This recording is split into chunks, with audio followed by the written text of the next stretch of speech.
औज़ुबिल्लाहि मिनश्शैतानिर्रजीम बिस्मिल्लाहिर्रहमानिर्रहीम। नाज़रीन, मैं हूं आपका मेज़बान ताहिर राव और आपको हाइड पार्क में खुशामदीद कहता हूं। नाज़रीन, अभी पिछले दिनों एक साल से पाकिस्तान में एक बहुत टर्किश ड्रामा अर्तुगरुल के नाम से बहुत मशहूर हुआ है। वो prime minister of Pakistan Imran Khan ने भी रिकमेंड किया स्पेशली, और उन्होंने कहा कि मैंने उसकी तो 70 किस्तें देख ली हैं, एकदम ट्वीट आई थी। उसके बाद उन्होंने एक और तसव्वुफ से रिलेटेड एक यूनुस एमरे का नाम का उन्होंने किसी को रिकमेंड किया कि आप उनको पढ़ें, वो भी एक टर्किश सूफी हैं, अगर किसी को तसव्वुफ से शौक हो।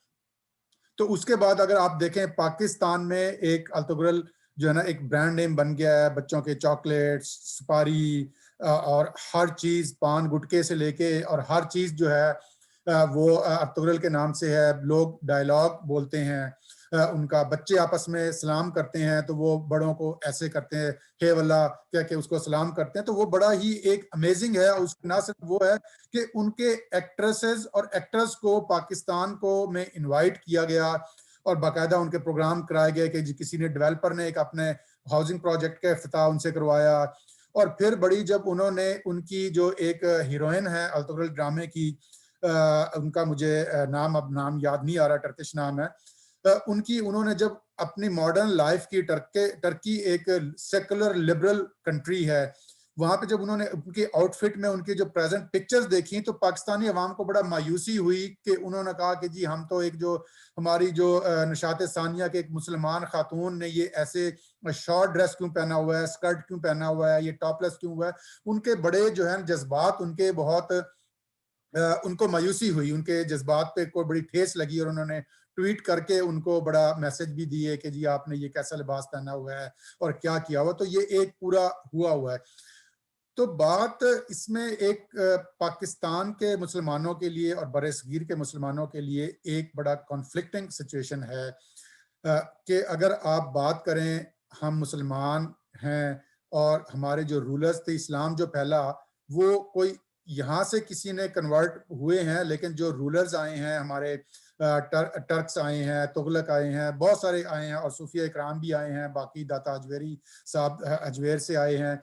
तो हमारे पे सेंट्रल एशिया का और अरब कल्चर का बहुत इन्फ्लुएंस है। तो उससे पहले भी यहाँ पे एक पूरा मुल्क था, एक सिस्टम था, यहाँ पे रिलीजन था, वो यहाँ के त्योहार थे, वहाँ पे एक कल्चर पूरा एग्जिस्ट करता था और जो कि बड़ा रिच कल्चर था। उसके साथ मुसलमानों का हमारा एक कॉन्फ्लिक्ट है। तो हमें एक हमेशा कंफ्यूजन रहती है। और एक बीइंग ए मुसलमान, जब हम किसी दिवाली को या होली को मनाते हैं या कोई त्यौहार है, किसी रिलीजियस है या नॉन रिलीजियस है, तो हमें एक धड़का सा लगा रहता है कि हम कोई किसी इस्लामी किसी चीज की खिलाफ वर्जी तो नहीं कर रहे। और बहुत ही अरबों की बहुत सारी चीजें, कल्चरल चीजें भी हैं। इवन अगर मैं एक मिसाल देता हूं हमेशा कि खजूर खाना एक सुन्नत है, क्योंकि नबी पाक सल्लल्लाहु अलैहि वसल्लम ने खजूर खाए थे। तो क्या अगर कोई आदमी खजूर किसी को पसंद ना हो या ना खाए, तो क्या उनके कोई इस्लाम पे या कोई मजहब में कोई फर्क पड़ जाएगा? अगर कोई उसको ये तो नहीं, मुनकरे खजूर तो नहीं कहा जाएगा उनको और उसको कोई ब्लास्फेमी तो नहीं हो जाएगी? लेकिन खजूर तो वहां की एक फसल थी, एक फ्रूट था, एक वहां का मेवा था। उसको तो नबी सल्लल्लाहु अलैहि वसल्लम को भी पसंद था वो, और तमाम सहाबा कराम को भी पसंद था, मुसलमानों को भी था, अबू जहल को भी पसंद था, जितने कुरैश मक्का थे और कुफार मक्का थे उनको भी पसंद था, उनके भी बागात थे। यहूदियों को भी पसंद था, जो अरब के थे और मदीना के थे, वो वहां के जो क्रिश्चियन थे उनको भी पसंद था।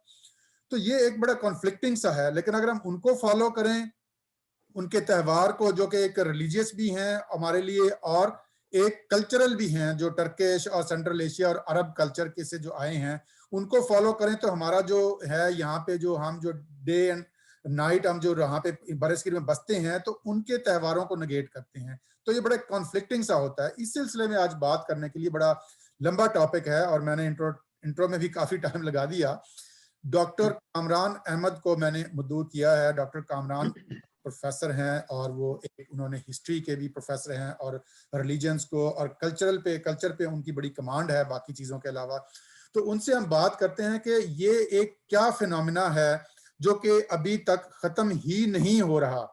और दूसरा अभी एक और बात करता चलूं, कल 2-3 दिन से एक वीडियो सोशल मीडिया पे वायरल हो रही है, तो वो कोई बड़े अल्ट्रा मॉडर्न रेस्टोरेंट में जो लड़कियां दो बैठी हैं, उन्होंने जीन्स और जैकेट पहनी हुई है, तो वो अपने जो उनके रेस्टोरेंट का मैनेजर है उनका मजाक उड़ा रही हैं कि इनको अंग्रेजी नहीं आती। देखकर उन्होंने वीडियो वायरल कर दी ट्विटर पे, उन पर बड़ा ले दे हो रही है कि अंग्रेजी अगर नहीं आती तो वो उसका मजाक उड़ाया जा रहा है कि उसको अंग्रेजी नहीं आती। तो हमें कॉम्प्लेक्स बाहर का क्यों रहता है? कभी हम कहते हैं बड़ा खूबसूरत लग रहे हो, तुम तो अंग्रेज लग रहे हो, तो हमारे अंदर क्या कॉम्प्लेक्स है? कभी हम अरबों से मुतासर होते हैं, कभी टर्किश से मुतासर होते हैं, कभी अंग्रेजों से मुतासर होते हैं। तो ये क्या चीज है? इस पर बात करने के लिए हम डॉक्टर साहब को खुशामदीद कहता हूं प्रोग्राम में। जी डॉक्टर साहब, मैंने इंट्रोडक्शन में काफी आपसे सवाल पूछ लिए, तो मैं आप सवाल नहीं पूछूंगा, और ओवर टू यू। सवाल भी हैं, स्टेटमेंट्स थी बहुत सारी और इंटरेस्टिंग स्टेटमेंट्स। तो कोर इश्यूज हमारे हैं या रोल मॉडल्स के इश्यूज हैं कि हम किस किस्म की कॉम बनना चाहते हैं फ्यूचर में, हम अपने बच्चों को किस डायरेक्शन में भेजना चाहते हैं, और हम किस किस्म के रोल मॉडल्स अपनी कॉम को, अपने बच्चों को, अपनी जनरेशन को, खुद अपने लिए कौन से रोल मॉडल्स हम चूज करते हैं, वो एक इशू है। उससे कहीं गहरा और बहुत खौफनाक और गंभीर मसला जो है वो हमारी शनाख्त का है। मुसलमानों की शनाख्त बरे सगीर में वो प्रॉब्लमेटिक थी, प्रॉब्लमेटिक तो नहीं, उसके बहुत पेचीदा है, और वो मजीद पेचीदा हो गई पाकिस्तान बनने के बाद।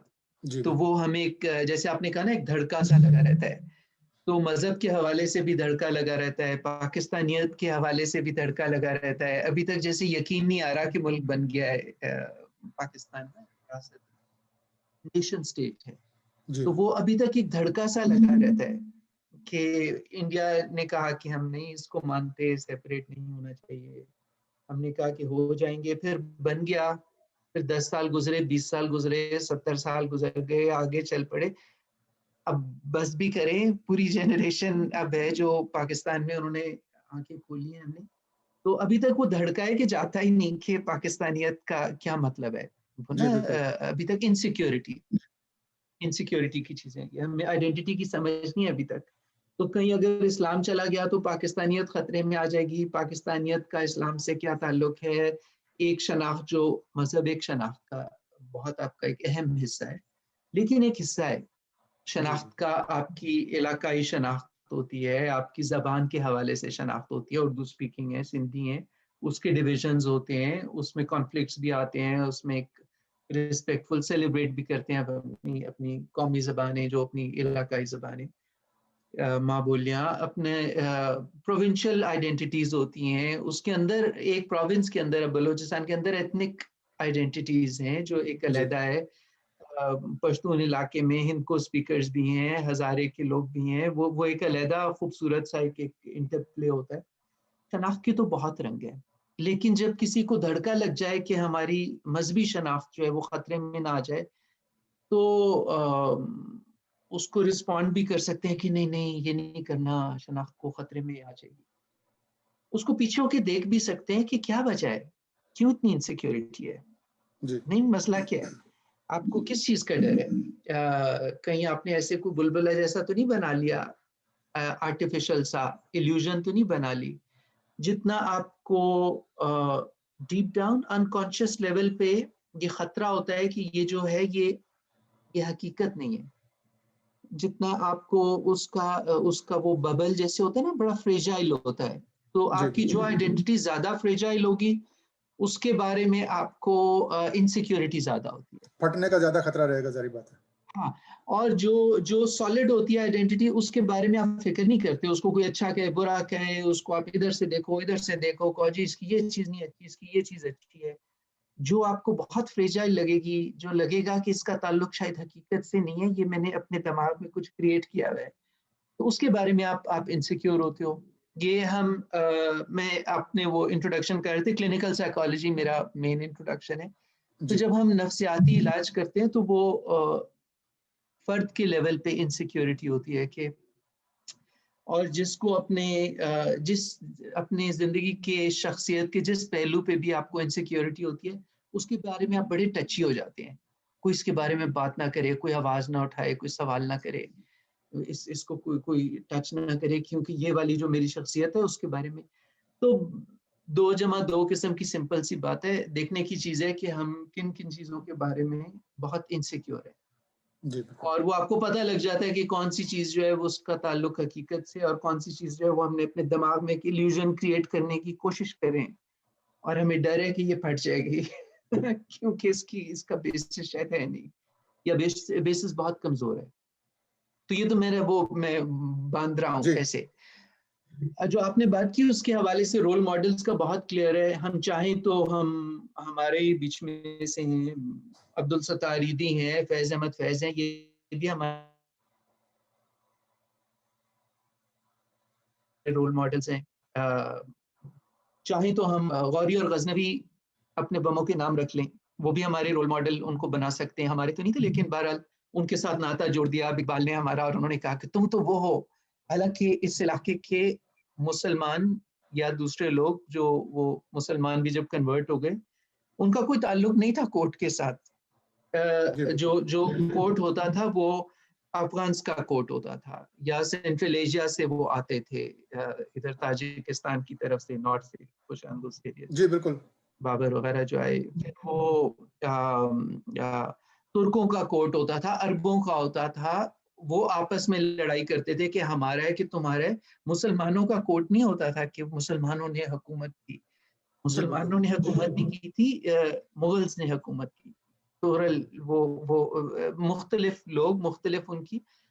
और वरना वरना क्या वजह है कि वो हुमायूं और शेर शाह सूरी आपस में लड़ाई कर रहे हैं कि किसका किसका हक है इधर सल्तनत बनाने का या जी, बिल्कुल। हुकूमत करने का। वो तो दोनों मुसलमान थे, तो वो तो अल्हम्दुलिल्लाह सबका एक ही उनकी हुकूमत थी, एक नहीं थी। वो या हुमायूं की हुकूमत थी, या शेर शाह सूरी की हुकूमत थी, या बाबर की हुकूमत थी, या इब्राहिम लोदी की हुकूमत थी। वो कहता था मेरा हक है इस इलाके पे हुकूमत करने का, वो कहता था मेरा हक है। हक तो दोनों का नहीं था। आज हम जी, बड़ी बिल्कुल। बड़ी बात करते हैं डेमोक्रेसी की और ऊंची ऊंची हवा बांधते हैं। हक तो दोनों का नहीं था, लेकिन वो आपस में तो वो मुसलमानों की हुकूमत नहीं उन्होंने कायम की थी, उन्होंने अपनी हुकूमत कायम की थी। ये बाद में वो इतना क्योंकि गिर गए, बड़ी पस्ती आ गई, मुसलमान जो भी वजूहात हैं उस पर अलहदा बात है कि तालीम में क्यों पीछे रह गए, और क्यों इक्तसादियात हमारी और अखलाकियात सारा कुछ जो है वो क्यों गिरता चला गया। तो उनको उठाने की जरूरत थी, तो उन्होंने कहा ओ तुम तो वो हो जिसने यहाँ पे इतने साल हुँ, हुकूमत हुँ। की।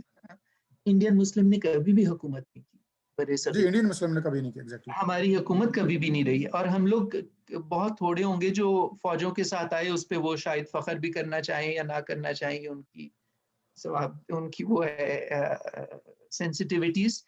लेकिन बीच में होंगे जो जिनके बड़े या बड़ों में से कुछ जो बाकी तो रेप शेप हुए यहाँ पे आके, लेकिन वो उनके खून कहीं पीछे से भी आ गया होगा फौजों के साथ। लेकिन उस पर अगर फख्र करना है तो 100 दफा करें।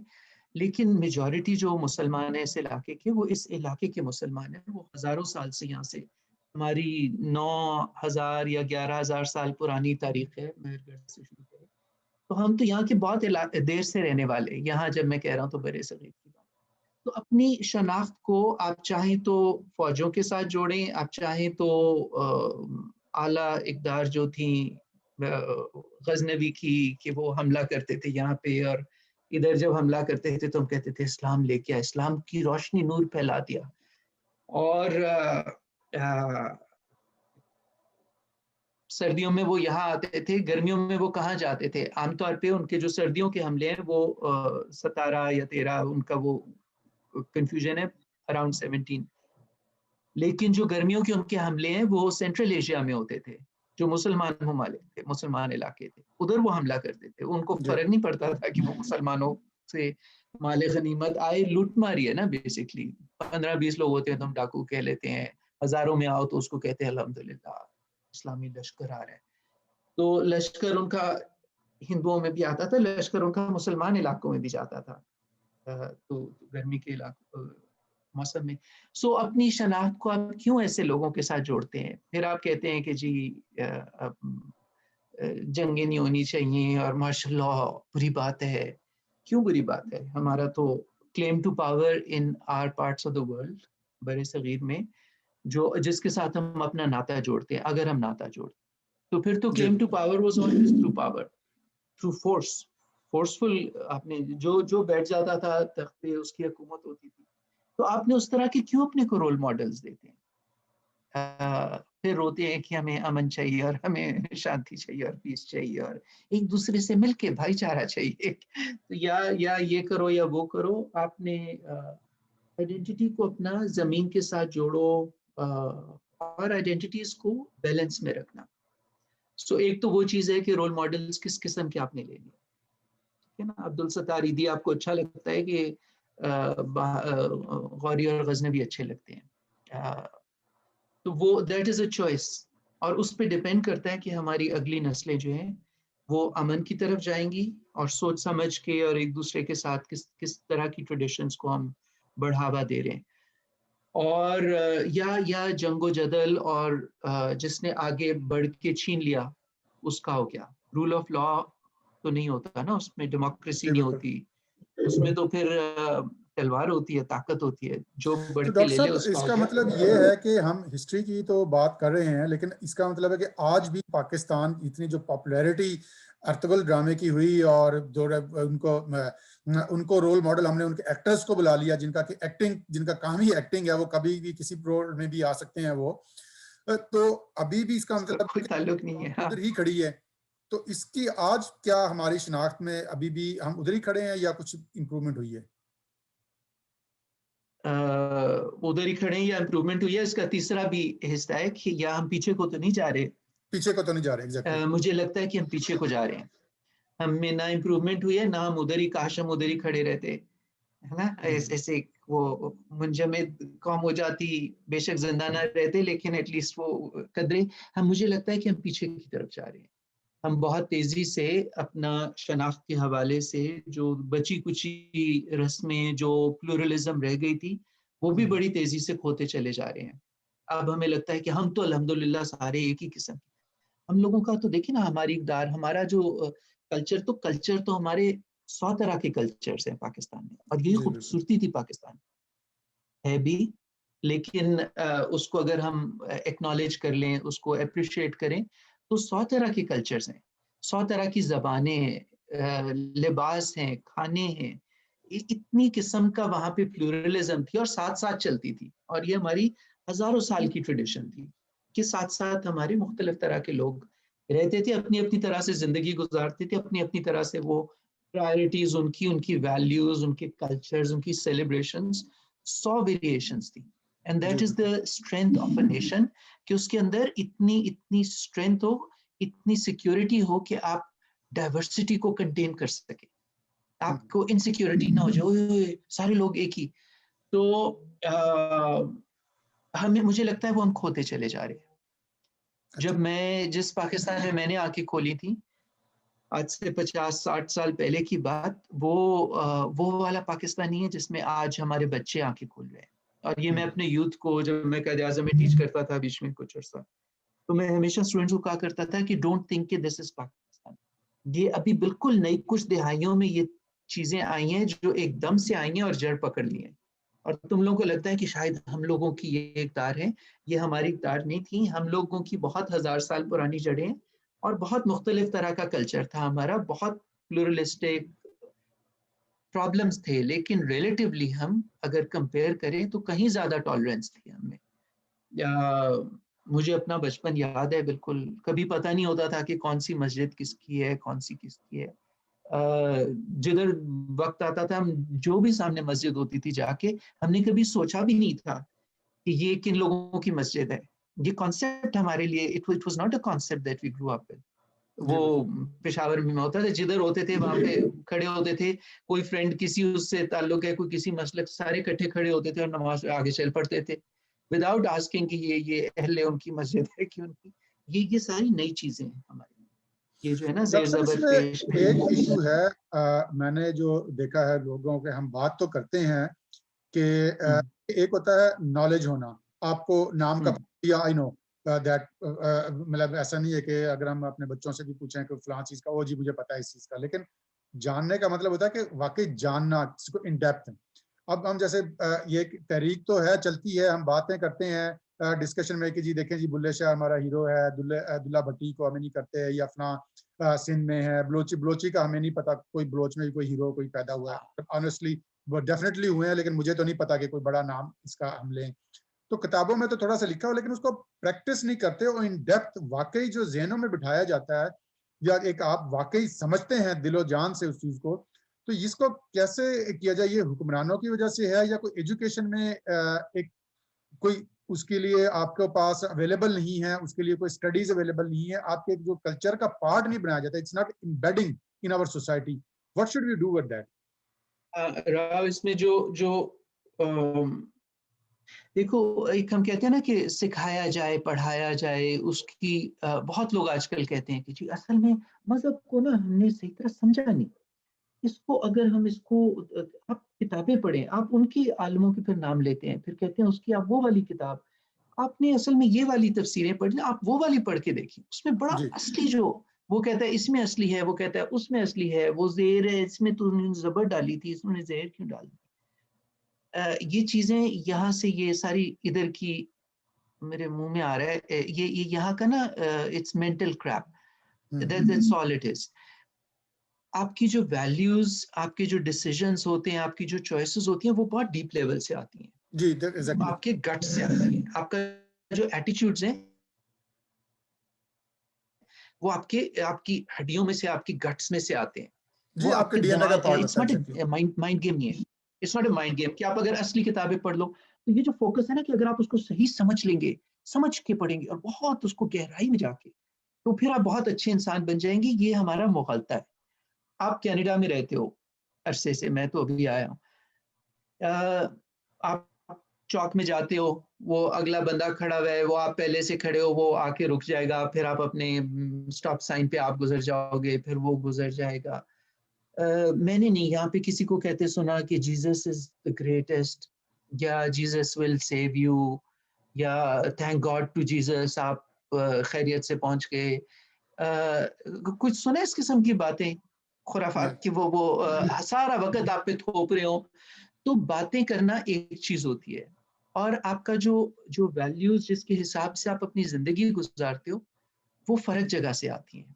वो किताबों से भी नहीं आती और वो बातें करने से नहीं आती।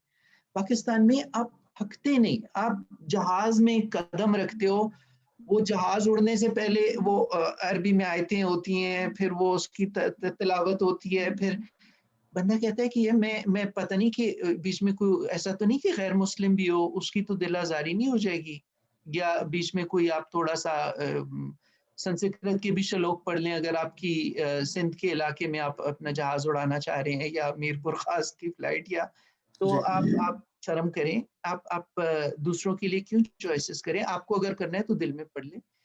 लेकिन ये मैं ऐसे मिसाल दे रहा हूँ। जी लेकिन constantly you are bombarded with religion और अच्छी-अच्छी बातें और इखलाकियात और आला आपके, ये चीज़ें ज़बान से नहीं होती।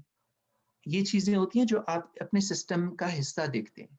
सिस्टम हमारा हद दर्जे का हिपोक्रेसी है, और बातें इतनी ऊँची-ऊँची हैं, इतनी अच्छी-अच्छी बातें हैं कि थकते नहीं हम बातें कर के। अच्छाई की तरग़ीब और बुराई से रोकना, और वो ये बातें करने की चीज़ें नहीं होती हैं। आप जब इस सड़क पे इस ड्राइव करते हो, तो हमारे लोग भी आके खुद ब खुद ऐसी ड्राइविंग शुरू कर देते हैं। जी बिल्कुल। जो जो बिल्कुल फ़र्क तरह से वो कहते हैं लेकिन ऐसी की तैसी प्रॉब्लम ये दुआ है है, कि वो वैसी दिल की से क्या नहीं होगा? करते, दिल से नहीं करते, दिमाग से करते हैं, कॉन्शियस से करते हैं, अनकॉन्शियस नहीं करते। ये चीज़ें कॉन्शियस माइंड की नहीं है, ये किताबें पढ़ने से, इल्म हासिल करने से इसका ताल्लुक नहीं है। ये है एग्जैक्टली आपका ज़िंदगी गुज़ारने की वैल्यूज़, जो आपने इर्द-गिर्द बच्चा देखेगा वो वही करेगा। रात एग्जैक्टली। आप उसको कहते रहो, उससे जब आप सवाल पूछेगा तो आपको बिल्कुल सही जवाब देगा कि किसने क्या फरमाया था। बिल्कुल। लेकिन जब उसका एक्चुअल चॉइस करने का वक़्त आएगा ज़िंदगी में, या उसकी बात या अपना एक्शन या एटीट्यूड की बात, वो दूसरी जगह से आती है। वो आपके रोल मॉडल से आती है। वो आपका आता है कि आपने पतंग उड़ा के भंगड़ा डाला हुआ है कि नहीं, दूसरे के साथ जप्पी मार के मीठे चावल खाए हुए हैं कि नहीं, और अपने हमसाये के साथ प्यार से, अगर आपको ये शक है कि हमसाये को पता नहीं इनका किस मसलक से ताल्लुक है, इनको बर्थडे की प्लेट भेजनी है कि नहीं, और ये कौन सा त्योहार कौन अटेंड करेगा, we never cared about these things. जी और जी हम जी टॉलरेंट, प्लूरलिस्टिक, प्यार करने वाले, मिलजुल के रहने वाले लोग होते थे। आज अगर आप इन चीजों के बारे में कि कौन सी किताब में क्या लिखा है, तो किस मसलक के लोग कौन सी चीज को फॉलो करें और तो सबील का पानी पिए तो आपको क्या हो जाएगा आपके ईमान को, तो फिर ना ये चीजें गायब होती जाती हैं। ये हमारी एवरीडे लाइफ में से ये चीजें गायब हो रही हैं, विच इज सैड। अच्छी अच्छी रवायात थी हमारी, जी जिस पे बिल्कुल थी, तो मैं ऐसे कह रहा हूँ अभी भी हैं बहुत इलाकों में, लेकिन बड़ी तेजी से हम इसको खोते जा रहे हैं, इस उम्मीद में कि हम असली वाले बन जाएंगे तो फिर हमें लड्डू पेड़े मिल जाएंगे। हमें जरूरत नहीं थी इन चीजों की, we were doing much better without ये जो अब हायर नॉलेज की तलाश में हम निकल पड़े हैं।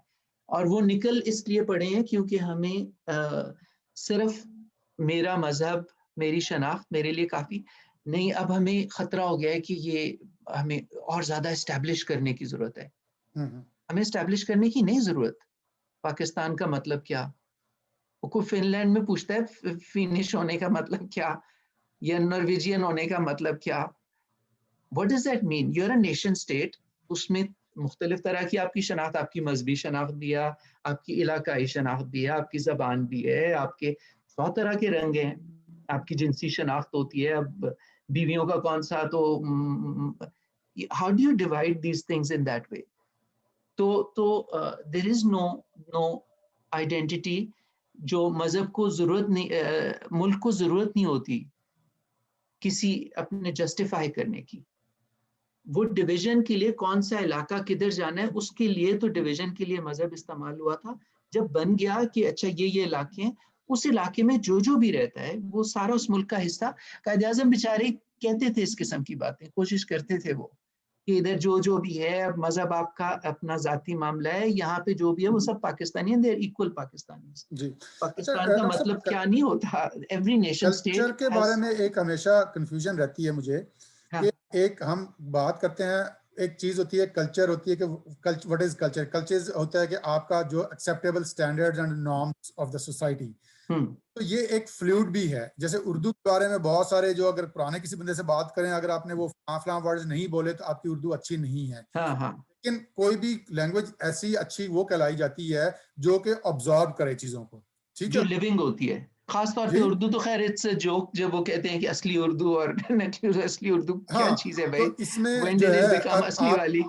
जी असली वाली वो कट ऑफ लाइन क्या होती है कि कल्चर, अगर आप इस सन से आगे की बात करेंगे, जो चीजें अडॉप्ट की हैं कि 1875 से पहले की जो चीजें हुई थी, या कोई हमारे जो त्योहार थे वो ही कल्चर होंगे, या उर्दू या लैंग्वेज की बात करें कि जो फलां सन तक लिखी गई थी, 1972 तक लिखी गई थी, तो वो ही है। उसके बाद की जो चीजें हैं वो हम नहीं मानेंगे।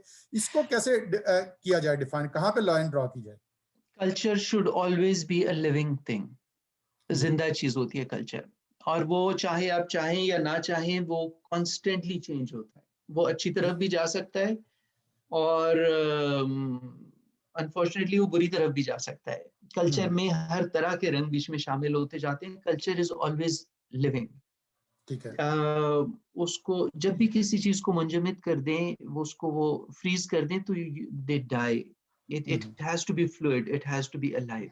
हम्म हमें थोड़ा सा खपत है कि वो इसमें जेर जबर का पेश कभी फर्क नहीं आएगा, और जो चीज बस स्टिल हो गई वो शायद सबसे अच्छी है। हमें ऐसे लगता है कि वो प्योर हम्म चीज वो होती है जो जो कभी चेंज ना हो।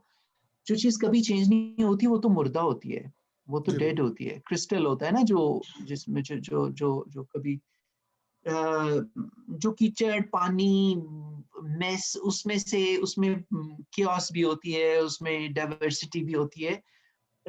ये क्लैरिटी और स्टिलनेस और एक बात, मर्द की जबान, और कभी अपना वो चेंज नहीं करेंगे। अम, ये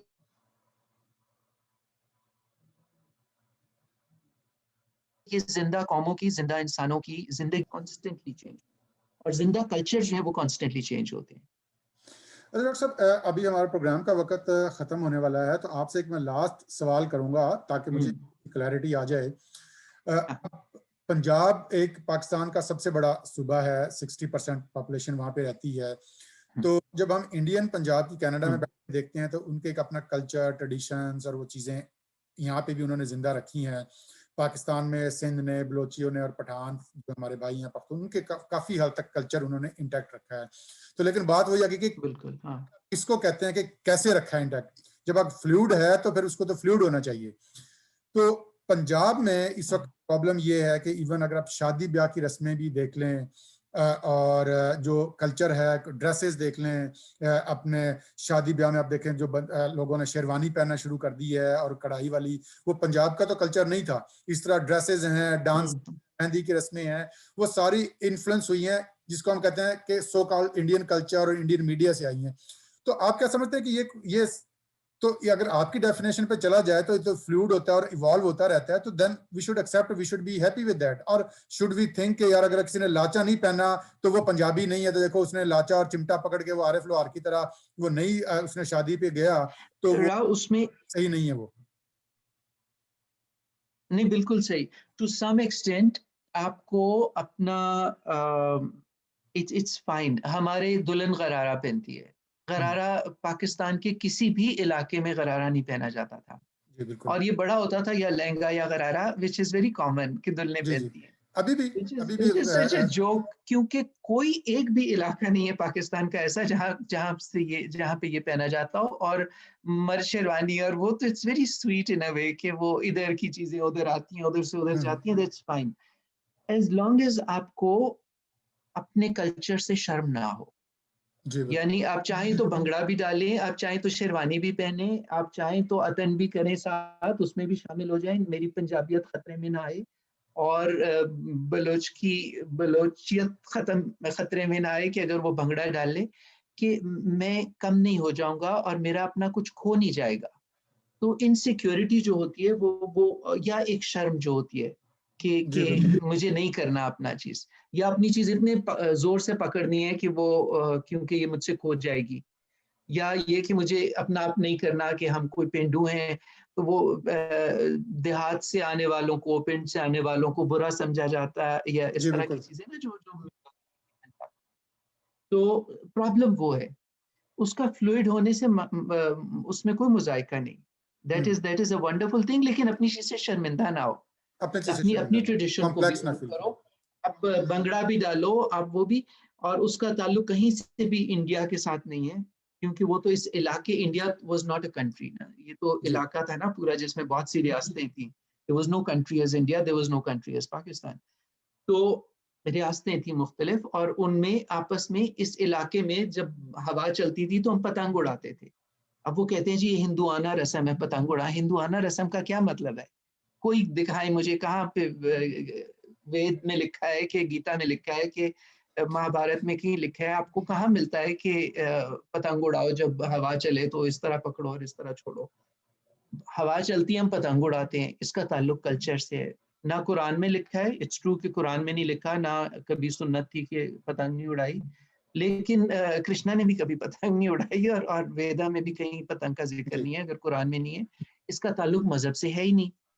मीठे चावल खाने का ताल्लुक मजहब से नहीं है, ढोलकी बजाने का ताल्लुक मजहब से नहीं है, कहीं गीता में नहीं जिक्र ढोलकी बजाने का। वो कहते हैं जी मेहंदी ना लगाओ, हिना की रस्म जो है ये हिंदुआना रस्म है। हिंदुआना, मुंह में ऐसे दिल करता है कभी, बड़ा दिल करता है कभी मुंह ढीला छोड़ के ना पंजाबी में गालियां दे। मतलब थोड़ा तो दिमाग इस्तेमाल करे। कौन से मजहबी किताब में लिखा है कि आप मेहंदी लगाओ और किस तरह से लगाओ और कौन से डिजाइन लगाओ, अरबों वाले डिजाइन लगाओ? कि वो शुक्र है अरबों ने वो लगानी शुरू कर दी, तो उन्होंने कहा अच्छा वो मेहंदी ठीक है, लेकिन मेहंदी की रस्म जो है ये हिंदुआना है।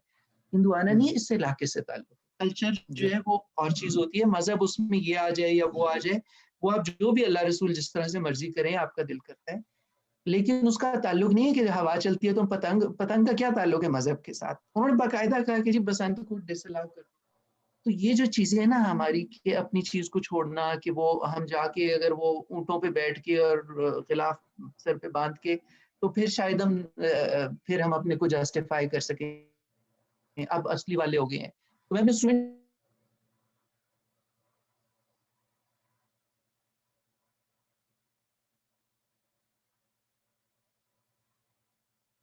अक्सर पूछता था कि शलवार कमीज मुसलमानों का शलवार, तो वो फिर वो ठीक मुसलमान ना हो इसका मतलब है। तो ना इस किस्म की अजीब-अजीब वो one can go on and on with these example. जी लेकिन ये कन्फ्यूजन्स हैं हमारे दिमागों में और ये हमारी आइडेंटिटी के क्राइसिस हैं। या हमें अपनी अपने पाकिस्तानी होने को हर वक़्त जस्टिफ़ाई करने की ज़रूरत पड़ती है। हमें अपने मुसलमान होने, ना होने का सारा वक़्त धड़का लगा रहता है कि खतरे में ना आ जाए इस्लाम। Relax, be cool, you are who you are and no one is taking that away from you. Uh, loosen up. आपसे आपसे कुछ छूट नहीं जाएगा। जो आपके अपने जो कल्चर के हिस्से हैं उस पे फ़ख्र करें, उनमें से जो अच्छी चीज़ें हैं उनको you own it with pride. बहुत अच्छी-अच्छी प्यारी चीज़ें थी हमारी, जिनको बहुत तेज़ी से खोते चले जा रहे हैं। जी, और जो बहुत बाहर से शुक्रिया। लेने की कोशिश कर रहे हैं अपने को जस्टिफ़ाई करने के लिए, उसकी ज़रूरत नहीं थी। जी, बहुत We were शुक्रिया। an all right nation for 11,000 years. जी, तो अपनी कुछ रवायात कायम रखें। जी, बहुत-बहुत शुक्रिया डॉक्टर कामरान साहब, आपकी बड़ी मज़े की हाँ, बातें हैं। इंशाअल्लाह दोबारा फिर आपके साथ कोई एक प्रोग्राम रखेंगे और इस गुफ्तगू को कंटिन्यू रखेंगे। अभी हमारे प्रोग्राम का वक़्त ख़त्म हो गया है।